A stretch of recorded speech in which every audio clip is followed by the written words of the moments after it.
Pulling someone out of the middle of a practice, game, or event is never an easy thing, especially if an athlete tells you that nothing is wrong. But we know that your top priority is keeping your athletes safe and preparing them for the future, both on and off the field. First responsibility of any coach is the physical and emotional well-being of the student athletes.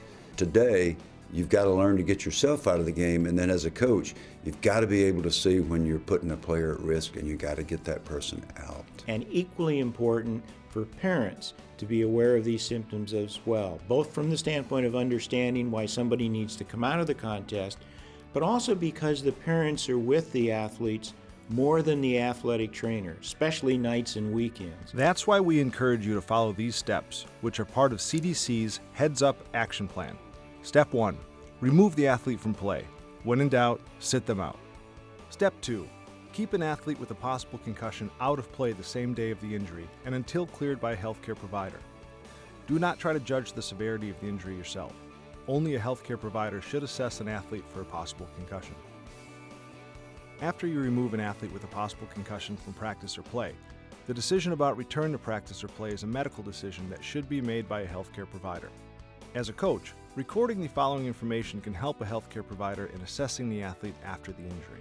Cause of the injury and force of the hit or blow to the head or body. Any loss of consciousness, and if so, for how long. Any memory loss right after the injury. Any seizures right after the injury. Number of previous concussions. Step 3. Inform the athlete's parents about the possible concussion. Let them know about the possible concussion and give them the heads-up fact sheet for parents. This fact sheet can help parents watch the athlete for concussion signs or symptoms that may show up or get worse once the athlete is at home or returns to school. Step 4. Ask for written instructions from the athlete's healthcare provider on return to play. These instructions should include information about when they can return to play and what steps you should take to help them safely return to play.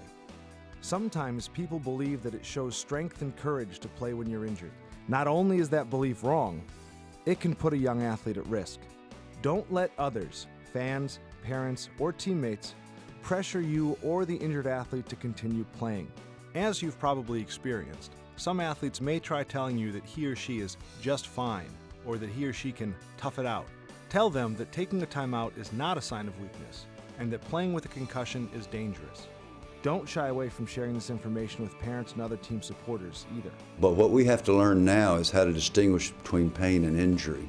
And we've got to teach that to the players, but more importantly, I think, because they are tough, because they will continue to go when they're in pain, we've got to learn to see all of the symptoms, especially when it comes to something as serious as head trauma, to get them off the field with much greater frequency.